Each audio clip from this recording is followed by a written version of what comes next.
Hisense PX3-Pro is their latest and best ultra short throw laser projector with high brightness output and a bevy of features. So the question is, of course, is it any good and is it actually worth getting?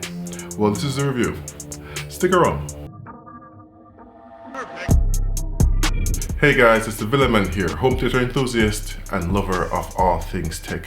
And here we have the latest top of the line version of Hisense's PX Ultra short throw projector, the PX3 Pro. And in this review, we'll test how it performs in movie and game mode, as well as my overall thoughts. But before that, let's talk specs and what actually comes in the packaging. In the box, you'll find some lens cleaning supplies, the remote and power cable,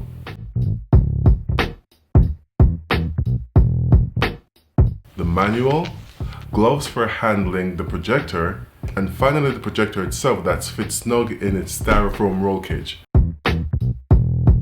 On the back of the PX3 Pro, you'll find 3 HDMI ports, with port 1 and 2 being full 48 gigabits HDMI 2.1 ports and port 3 being HDMI 2.0 and having the EARC functionality for enhanced audio return, Ethernet and optical ports, as well as a USB and a service port on the back.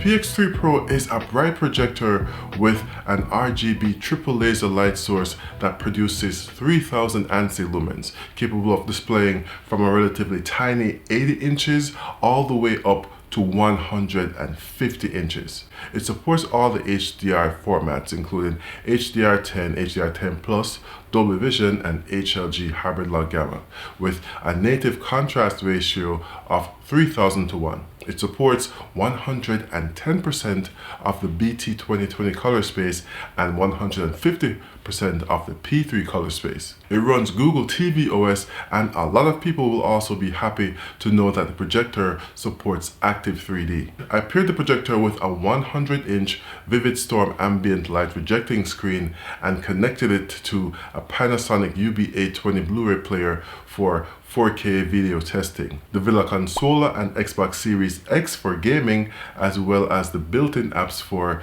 good old streaming content. So let's start the test with tone mapping performance. I use the Spears and Munsell benchmark disc as my standard method to evaluate different displays, from TVs to projectors, testing how good they are in specific areas from tone mapping to gradient handling and posterization. So let's begin with tone mapping. The output of the disc is set to 10,000 nits, so the projector will have to tone map the details of the elements that are brighter than what it can support natively. And in this first pattern, we can see where the projector does a really good job in maintaining the definition of all the sections from the brightest to the darkest. We've seen where some projectors or displays have trouble with the brightest or darkest sections of the pattern, but not here. We see more of this during the tunnel test as well, where it performs really well. And that's good to see because it means we're off to a really great start. Now let's test low stimulus content to see how it handles near black detail. And the first thing that jumps out to me is how much of the test pattern is actually missing. There are some details present, of course, and there is going to be typically some detail lost, but the projector seems to crush more of the black detail than some other projectors I've seen. This might be to help the contrast performance, but the near black detail does suffer as a result. Now let's move on to motion handling. The projector handles motion really well. Telecine judder was minimal, and with the motion enhancement enabled, both the ticker and the running peppers test were really smooth. There are some artifacts on the edges of these objects in the pattern when the motion enhancement settings are enabled beyond just the minimum though. Those artifacts are actually pretty common on the displays I've tested, and Sony remains the best at minimizing them. If we move on to the gradient handling portion of the test using the 8-bit and 10-bit sources in this pattern, we can see some banding in the 8-bit chroma red and chroma blue patterns in the top left and right of the screen. The grayscale pattern in the middle fares much better though, where there isn't any visible banding. So it seems the projector handles shadow detail and near black gradients better than it does color ones. The 10-bit sources look better overall with smoother gradients that don't have any pronounced posterization. So now let's look at some real-world video to see just how good the tone mapping performance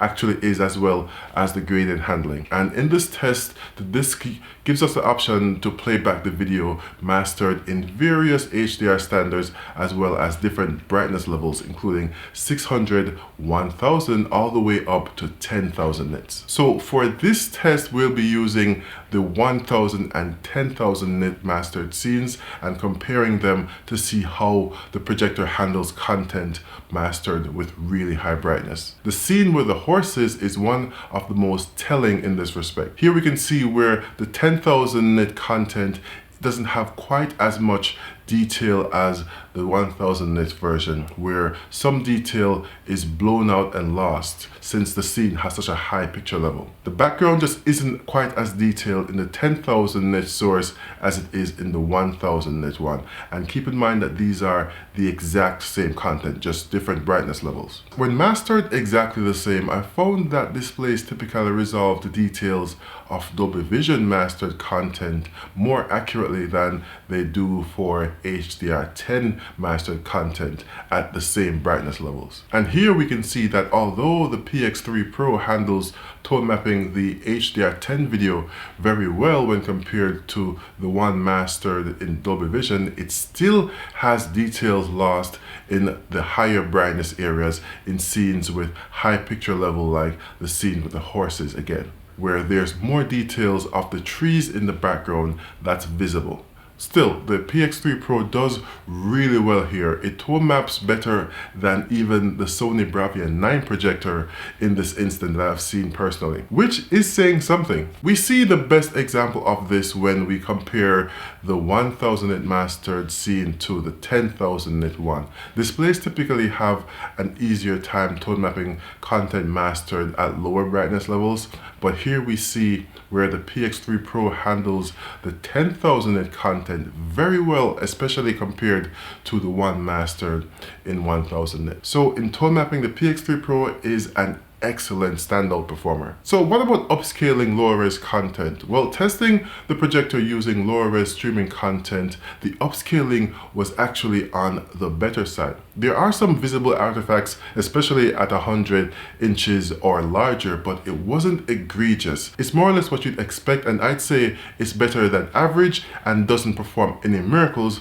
but it definitely isn't bad either. I haven't mentioned how the projector handles color rendition yet, but from the initial setup with the colorful splash screen to watching test videos and movies on this projector, the color was nothing short of great. The colors were vivid without being oversaturated, especially in the theater mode. Skin tones were realistic as well, so there were no areas of concern for me when it came to color. I'd say it does a really good job in that aspect actually. The contrast performance of the projector certainly helped with that too, where although the black floor is a little elevated, it does perform really well, especially in a dark room, of course. In a room with ambient light, especially if you pair the projector with an ambient light rejecting screen, then I think you'll be able to watch TV in the daytime pretty comfortably. But I don't think the projector has enough light output to overpower the light coming into a really bright room. So those who don't really want a washed out picture in the daytime will need some good blackout shades like the SmartWings shades I recently reviewed. Gaming on this projector was kind of weird, and not because it was a bad experience or anything, but because I couldn't get the full functionality out of it. Now the spec says it supports 4K 120Hz, and even when I connected it to the Xbox Series X, it says it was capable of all the gaming features from LLM to 4K 120Hz, everything except Dolby Vision 4K at 120Hz. There it supported 60Hz, but when I connected it to my PC, only 4K 60Hz was present as an option, never 4K 120. So this is Future Villaman here with an update. I was finally able to get 4K 120Hz working on the projector, and there was not an issue with the projector, it was actually my error. So it seems that I had the input format set incorrectly, and because of that 4K 120Hz was not showing up and only 4K 60. But once you select enhanced in the inputs and not just auto for it to switch automatically, then it will identify your high frame rate source like your PC. I tested 4K 120Hz using Overwatch and it was great. The input lag isn't quite as low as I'd like it to be based on just how responsive the game feels, and using the tester I got a result of 60 milliseconds for the input lag, but I'm not sure how reliable this tester is for a ultra short throw projector. I feel like the response time is more in the high 20s or low 30 millisecond range for 4K 120, but I can't be sure. But the 60 milliseconds that I'm seeing on the test just doesn't seem right to me. So that's where I'll have to leave it because I don't have an input lag tester built specifically for an ultra short throw laser projector. I measured the input lag at 4K 60 at around 38 milliseconds, which is not bad for a projector, but not as good as some others I've seen where input lag is lower than 20 milliseconds. The input lag definitely seemed like it was in the 30 plus milliseconds range though when playing Overwatch 2, where it's a very fast-paced game. On the Xbox Series X playing Halo, it wasn't an issue at all and we were able to win, of course. It just didn't feel as snappy on the PC since my regular display has a really low input lag. Gaming on the Xbox Series X was great, as I mentioned though. It was responsive enough for racing games like Dirt 5 and even a good old Halo session like I mentioned. So who is this projector for? Well, I think if you're in the market for a standout feature-rich projector which has not only the essentials like support for all the HDMI formats but also 3D support and high brightness so that you can actually view it in a room with ambient light, then this is one of the top contenders and should definitely be on your shortlist. I was using it at its highest laser level and the fan on the system was barely audible. It was not enough to actually be distracting. On a quiet scene, if it's less than say 8 or 10 feet away, you could probably hear it, but other than that, you probably could not hear the fan. That said though, this projector is one of my favorites I've reviewed so far. Not only is it feature packed, but the picture looks absolutely great. And the tone mapping performance is also top tier, which is great for a projector. I've left links in the description if you want to check out the projector some more or buy one for yourself using the affiliate links in the description, which will support the channel at no extra cost to you. Thanks to the guys at projectorscreen.com for lending me the PX3, and thanks to you for watching. Let me know your thoughts in the comments below. Don't forget to subscribe for more reviews like the review of the Hisense AWOL TV. That one's upcoming as well. Thanks for watching, and until next time, this has been your friendly neighborhood villain saying be safe and peace.